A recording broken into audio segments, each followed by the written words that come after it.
How did you meet Epstein? I was 22, and I am the earliest publicly known survivor. I was raped by Jeffrey Epstein in 1991. Back in 1991, in the US, as I understood it, rape was determined by how much you resisted.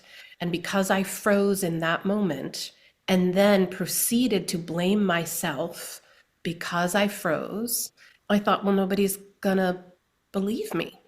So I carried it for a really long time, and it actually took the first four victims coming out in Julie K. Brown's Perversion of Justice in 2018 for me to actually recognize what had happened wasn't my fault. That I thought for 27 years, I thought I was the only person he had raped. I assumed I was the only one. I say publicly quite frequently that I didn't even know that I was trafficked until Epstein was arrested in 2019. And when I realized that I had been trafficked, I had all of those preconceived notions about what trafficking was.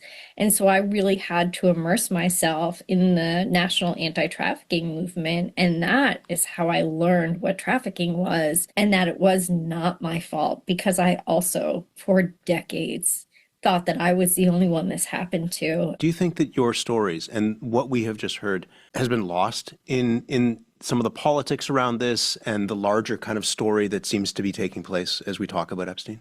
Yeah, I definitely think so. We frequently see and hear other people who were not involved in this case commenting about this case, but we're the ones who experienced this crime. When you look past the headlines and you look at what this story is really about, we were young women who were just starting our lives.